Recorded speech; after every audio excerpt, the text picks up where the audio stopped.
Yes, please come and take a quick seat. Welcome, welcome to the club. It is my duty today to just quickly run through a few things with yourself. Make sure you are more than comfortable whilst you are here. We are going to split this into maybe 2 or 3 sections and potentially pass you on maybe in about a week's time to our liaison, our sort of family liaison, who will make sure you are settling in the area very well, making sure you've got all the amenities you need, and looking at a permanent fixture for your housing situation. Unfortunately, that's not something that I do specifically, but what my role here to do is to go through your contract and make sure it is as spoken about. I'm sure your agent's already gone through this with you, but we need to just make sure we're on the same page. That's not going to take too long at all. And then what I am likely to do is just give you a brief understanding of how you will settle into the squad. Yep, any questions at any stage, please do not hesitate to ask me. And yeah, we'll go from there. Yes, yep.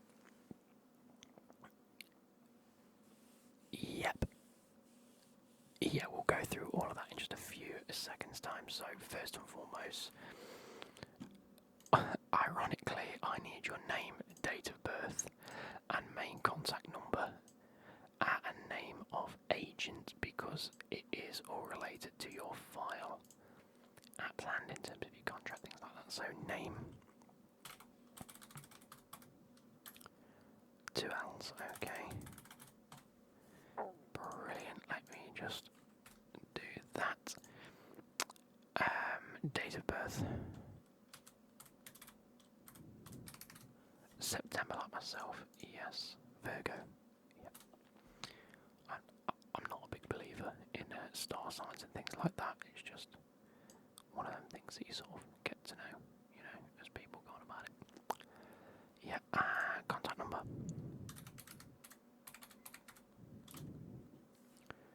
Beautiful, okay, perfect. And name of agent on file. I think this is what you had to give once you signed. Yes, okay, so yeah, full name, usually first and last name. Middle names, don't worry about middle names. Okay, yes, there we go, it is given us access to your file. That is fine. You are happy for me to bring up contractual details. Again, I don't really care. It's just more to go through and make sure that you are happy with what it states on our side, because the last thing we want is, payroll to do everything that they expect, and then you ring up and complain, because at the end of the day they only pay what's on this. The data actually gets inputted via some of my colleagues here, so we'll go through this and we'll talk a little bit in detail. So it says here you have signed a 4-year contract as of September 25, so that runs out September 2030, which means 5 years, but yeah, so 1 year would be to 26, 2 to 27, 3 to 28, 4 to 29. Sorry, yeah, so it runs out 2029, yeah, apologies, that's my bad. Yep, 55,000 a week. Let me just do some quick maths here.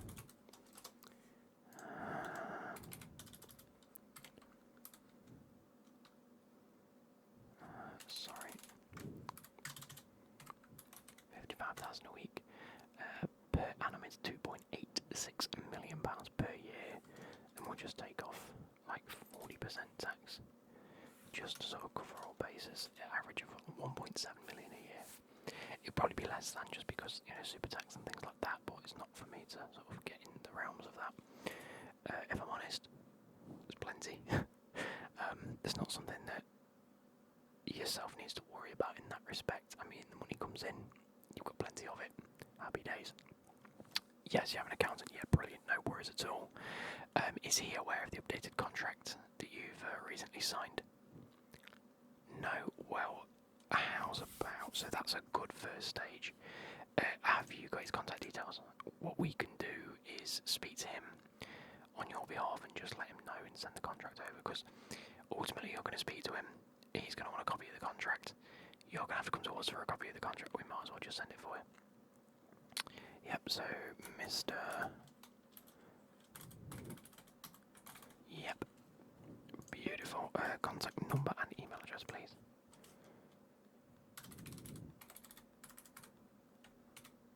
Brilliant. And email, yep. I mean, that makes sense. It's just his name. At Hotmail. UK. UK. Perfect. I'm assuming just business email. Yep. Okay, that's no issues whatsoever. We'll get that sent over to him specifically. We'll do that after this. You don't need to worry about that. So you have 4 years, 55,000 per week. Now, what I was stating earlier about the payroll side of things, there is in here a £5,000 goal bonus and let me just update this because it says NA, but I can see it on the other page. It is a 2,500, so a £2,500 appearance fee. So say for example, we play 2 matches in a week. So we play a league game on, we play a League Cup game on a Wednesday, and we play a league game on the Saturday. That's 2 appearances. So what happens is our colleagues here go through the list, they go through who played for the previous week, and they say, look, appearance fee, he had 2 of them. Did you score any goals? Actually, you got 3 goals. Brilliant. And then your weekly wage. So what happens is that 3 goal bonus. This is why all the data needs to be correct, and we need to double check our end in case. Well, you know what it's like when you do contract talks. There is often quite a few deals on the table. You might sign one or say, look, I really want to sign this, but can we amend a few things? And we might not have the most up-to-date one since you've signed. So yeah, it's just to make sure that that's all on board. But 5,000 sounds right. £2,500 appearance, beautiful. That means we do definitely have the most up-to-date contract. It says you're a squad member, playing right mid, right wing. Yeah, brilliant.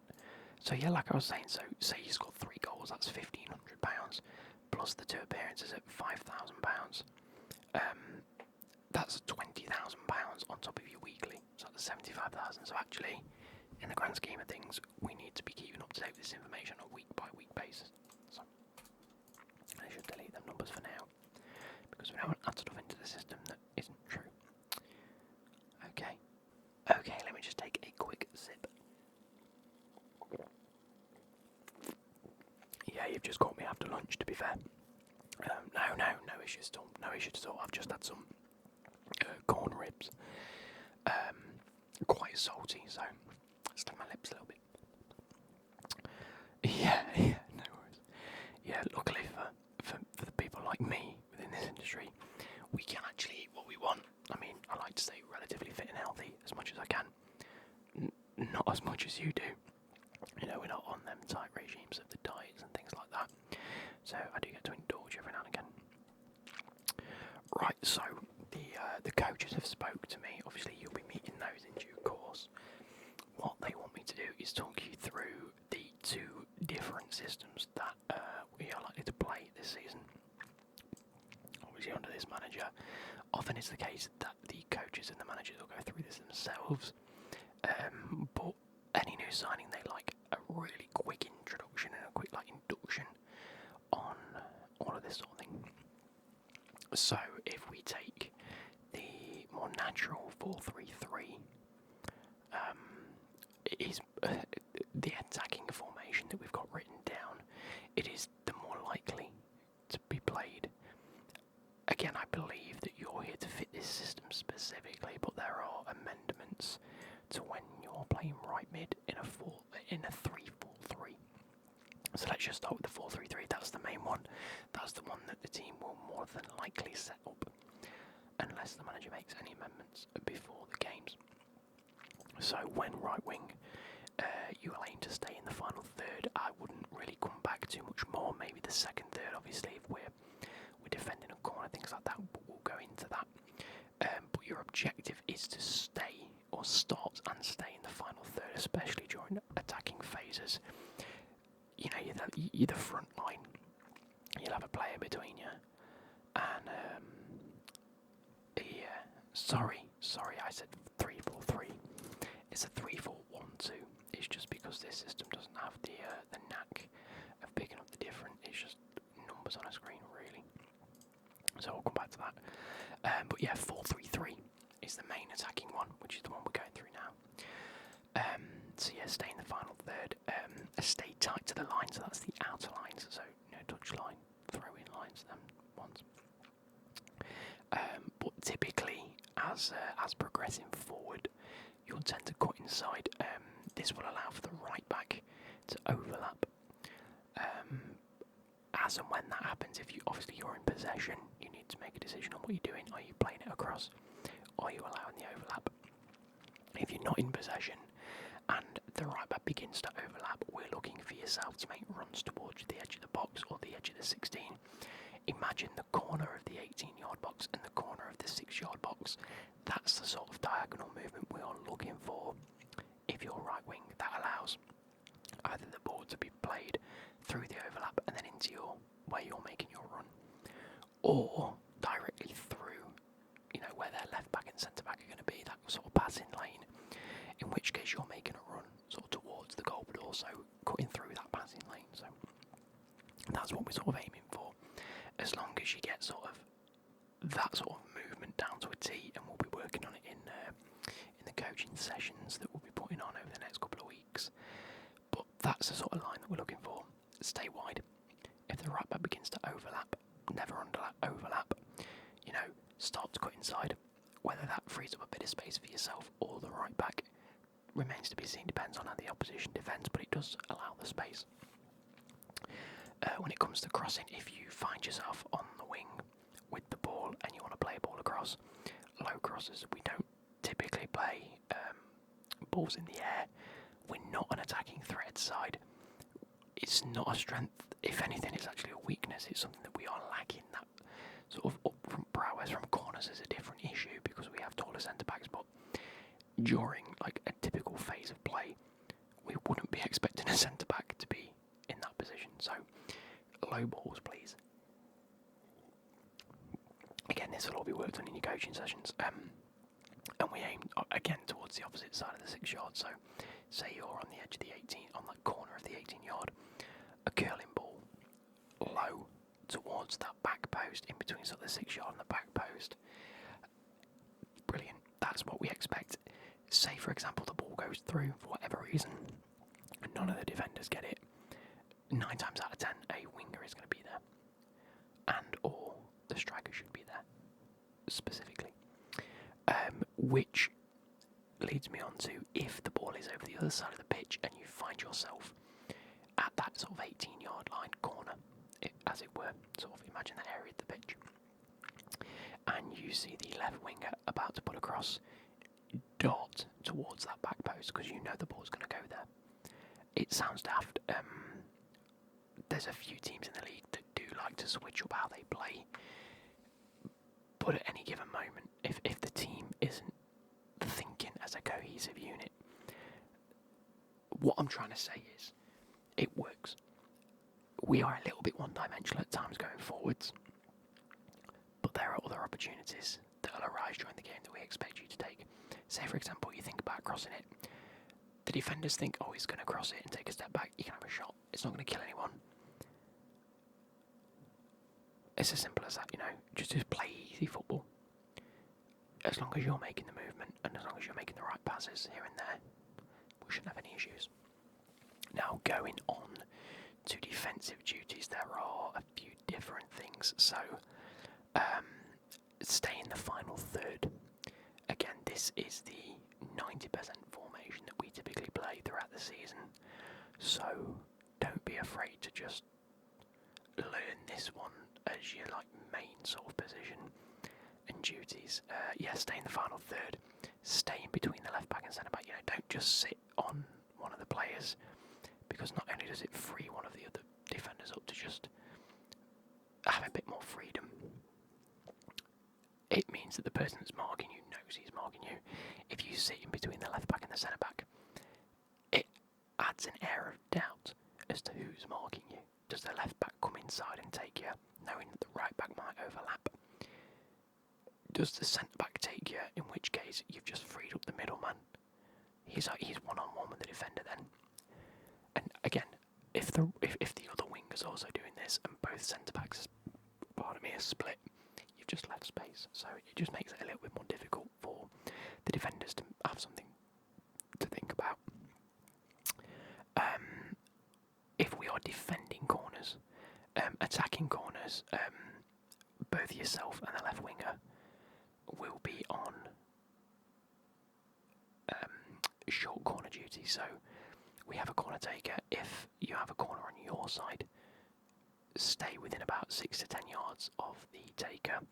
If it's on the opposite side, we expect you on the sort of centre circle, not really getting involved. Again, we have defenders and a really good CDM that typically sits sort of in the box. We have one defender stay back because defensive duties, defenders are going to be better at defending, just notoriously. It's just going to happen. But pace, if they go to counter, we want someone that has an air of pace about it, and both yourself. So, say you're on the short corner, the left wing is probably going to be sat in the centre circle, and vice versa. It's just fair. It's one of those things where you have to share the duties with that other player, your sort of counterpart, if it were. And again, you don't really need to worry about all the other positions like duties, as long as you're sticking to yours. The manager's not going to have any issues. That being said, defensively, if you're on corner duty and the opposition is taking a corner, we want you on the last man. Again, as in centre circle, we don't want you up there defending. Again, aerial threat's not the issue. It's just one of those things. Stay on the last man.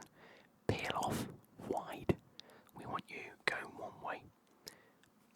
If you turn and go left, if you turn and go right, we're not gonna bat an eyelid. We just want to get you wide. Spread the play. I mean, the goalkeeper's going to be looking either for yourself if you've made it past your man on a counter-attacking situation, or say for example you turn your man and you go and he follows.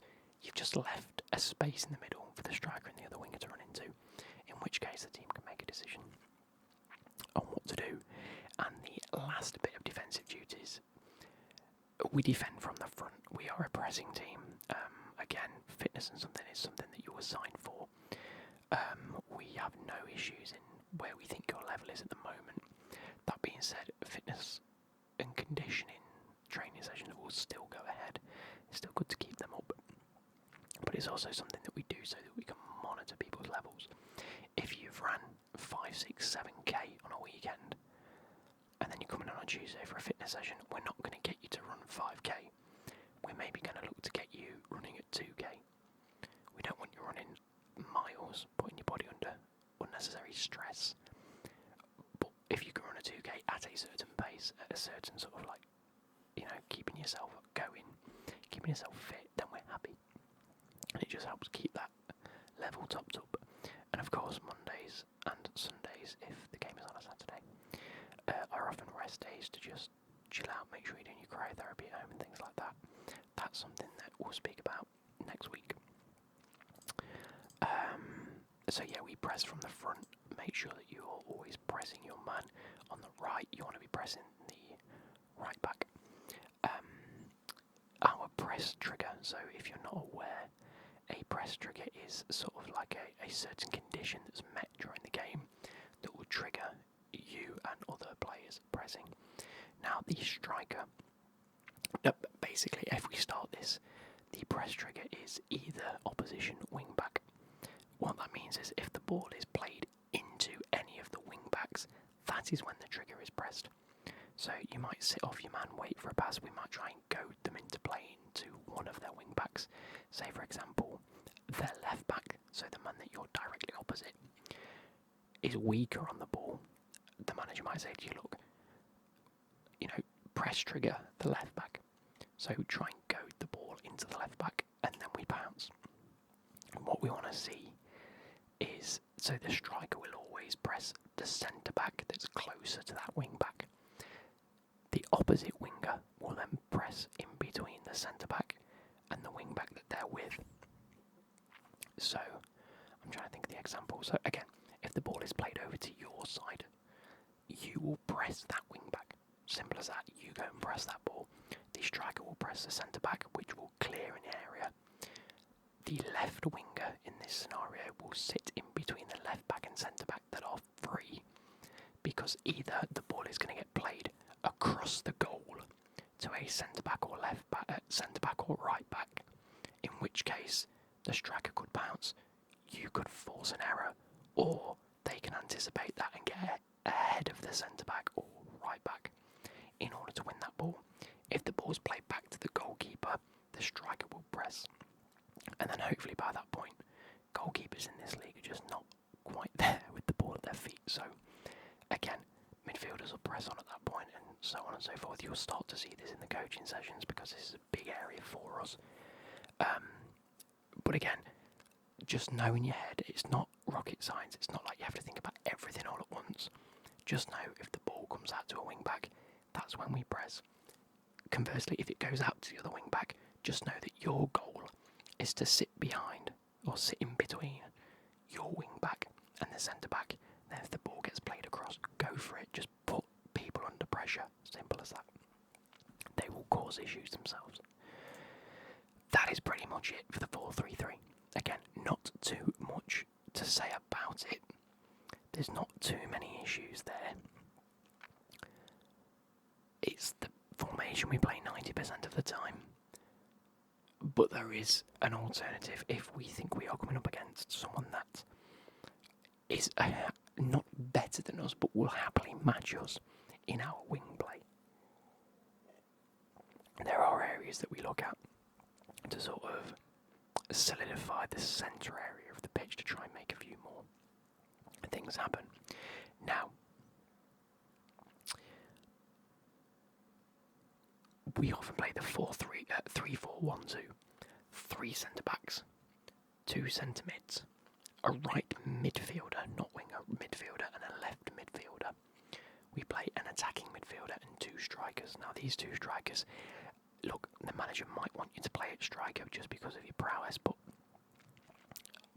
I've set this up as being a right midfielder. There's a conversation that the manager might have. We have 3 strikers at the club. I can't envision him putting you up top when your ability is better out on the wing or, right midfield. So that's how I've got this set up. So again, we're going to run through the same things. Start in the middle third. We want you level with the centre midfielders, if not maybe a yard or 2 ahead. Sort of in between the centre midfielders and central attacking midfield. We want you here, not up on the front line, just here. Sat a little bit, but we do want you pushing into the final third. Whereas in the last scenario, we wanted you to stay wide, but then cut inside and allow for the overlap. In this scenario, we want you overlapping. We need to keep the width with the players that we do have wide. We don't want these central players, the attacking midfielder or the strikers, to drift too far wide. We have allowed the 2 strikers the width of the 18-yard box. That means that as one striker goes across, the other follows. We want them within maybe 6 to 10 yards of each other at any given moment, as in width side to side, like forwards and backwards. We don't want them in line, we want them sort of opposed at times, but they won't really cross over the 18-yard line. Imagine it just runs through the whole field. That outer area, corner flag to 18-yard box area, that's yours. That's what you need to own. That's what you need to be comfortable in. Stay out wide. Don't cut inside this time. Again, cross low. Same as last time. But try to get it in early. It's very, you've got a lot of area to cover on that right-hand side. We know this. We have 3 at the back. They can sit a little wider. You can go a little bit further forward. We wouldn't say it's a right back or right wing back role because primarily you are going still. We like to control possession and attack. It's as simple as that. We're an attacking team. So as long as we've got the ball and we can push forward, that's going to be a main area. There are defensive duties where you have to come back. Unlike the first scenario, or the first formation. So, the more further forward you are, the harder you're going to keep finding it to come back. Aim to cross it earlier on. Aim for the penalty spot. Cross low. There are 2 strikers that are going to be making specific runs. 1 to the front post, 1 to the penalty spot. It's as simple as that, and the attacking midfielder is going to fill in that role of, do I drop to the back post? If I don't think the striker is going to make it, I'm going to go to the middle and communicate.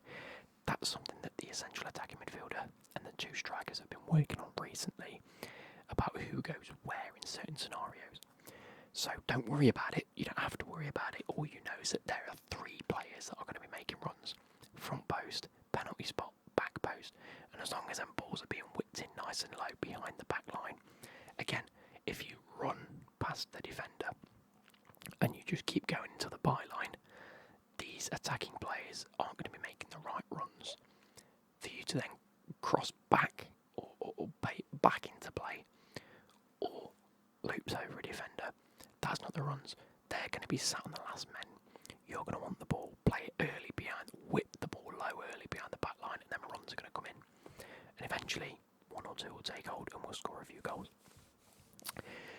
Moving on to defensive duties then. So again, not much more to it than that. Make sure you stay out wide, you get the ball and you play the ball in behind, take a couple of touches, beat a man, whip it. Simple football. If you're not, recycle it, it's fine. You'll get used to it in the coaching sessions, but recycle the ball back, play it into the middle. That's the spine of the team. But we need you wide, we need to keep that width. It's vital.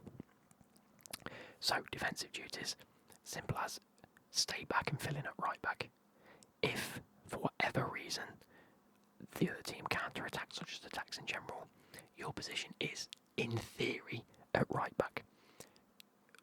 We will do these sessions specifically on this formation, maybe once every 2 weeks, just so you are aware of how your defensive duties works. But a big key thing would be listen to the centre-back. Don't listen to any of the centre mids. Don't listen to the attackers. Don't listen to your brain. If your brain's telling you to do something, just follow their lead. They have been going through this big sort of intense training on how to communicate better with their corresponding wing back. Not that we think you're going to be a wing back, but just in this scenario, if you've ever played at right mid and this is what you have to do, just listen to them. If they say, come closer, go closer to them. If they say, hit the man, go and press. Simple as that. Just try and put in a tackle. Personally, and I've spoken to the manager on this, if you attempt to tackle and it doesn't come off, it's fine. It is fine. We don't expect yourself specifically to be the person that's putting in the key tackles and winning games because of it. If you do, smashing, fantastic. If you're not, don't worry about it. We have 3 centre-backs.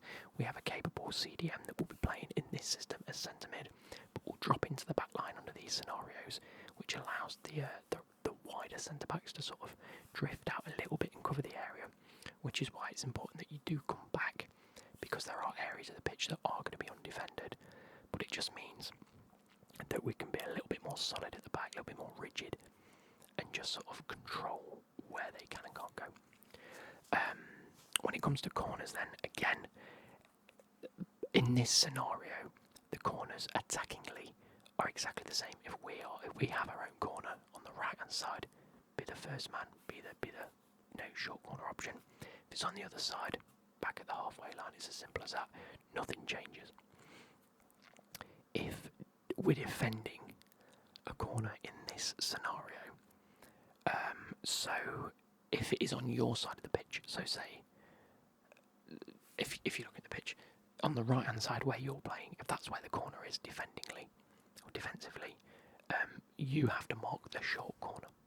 Just mark the short corner, stay close. If the ball gets played into him, go and press. If it is on the opposite side, you're on the halfway line. That's the rule. That's just how we're having it. So if the ball is on the opposing, so say the left winger's side, he will be the short corner, you'll be on the halfway line. Simple as. And last but not least, the press trigger in this scenario. Like I say, we aim for this one to be more, centralised, a bit more of a centre midfield spine specific. So because of this, if the ball, again, we're expecting to only use this when we don't think we'll be at our best in terms of wing play. So we think we're going to be matched by a team that is better on the wing. So what we'd aim to do is get that ball into the centre, make sure that we're, manipulating the game, manipulating certain defenders to play the ball into the middle. And the midfielders, although theoretically there's 2 central strikers and 3 midfielders, 2 centre midfielders and an attacking mid. So what we are expecting of this weaker opposition player is that when they receive the ball, they aren't going to be able to dictate the play as well as the rest. They're not going to be as composed. And so when it comes to it, that's when we need to press. We need to put them under more pressure so that their composure actually tanks and we can then win the ball back centrally. And then as we've won the ball back, them 3 midfielders are all within close proximity to each other that we can play out of any danger and progress an attack either out wide or straight through the middle. So how does this leave us, or yourself specifically? So the press trigger is ball into the centre midfielder. Now,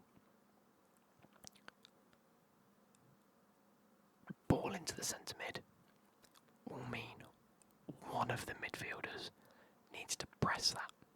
Maybe even both. So both wingers will tighten ever so slightly. You'd come infield. If you see that ball get played into any centre midfielder that is free. And again, we will communicate this throughout the game so that we're all aware. Say, for example, their number 8 is not the best on the ball. The ball gets played into him because the midfielders have all communicated and said, look, leave him free. The minute he gets it, bang.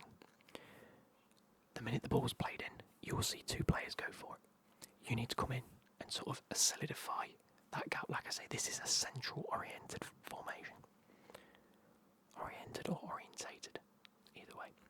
The ball gets played in, you press. We're not expecting you to win the ball. Obviously, if the ball gets played out your side, carry on the press. But we're not expecting you to win the ball back as a wide player. Tighten up, let the midfielders press that ball, but get ready to break. The minute the ball's won, you need to be hitting them channels, that outer 18-yard channels of the pitch. That's why we say we need to make that your area, because midfielders are going to want to play out. If for whatever reason the 2 strikers are held up, whatever, they're either going to play it into them and then out wide, or they're just going to play it out wide. You're going to cross it in. So expect to find a bit of space out wide. Like I say, the opposition are more than likely going to be better on the wings than us when we use this formation, or just because we've identified that this will be a stronger formation for the opposition. So you need to be sort of a little bit switched on as to where the space is out wide, but make sure that when this press happens and we win the ball back, can we go? Expect to receive the ball, and like I said, receive the ball. If the ball's played out wide after the press, the striker and the midfielders, the 2 strikers and the midfielders going to think, bang, the ball's been played out. Where do I need to run to? Bam, they're going to run, which is why I say cross early, because they're already going to be running. So you don't even need to think, you don't even have to look for them, you don't even need to think about anything. Ball gets played into you after the press, we win the ball back, ball's played in, take a touch or 2, set yourself up into the right position, fire it low, curving ball towards them positions. That's how we hit the opposition. So, I hope you guys, or I hope yourself, has enjoyed this sort of introduction to how we want to play going forwards. We'll see how it works. I hope you guys have enjoyed, and I'll catch you later. Goodbye.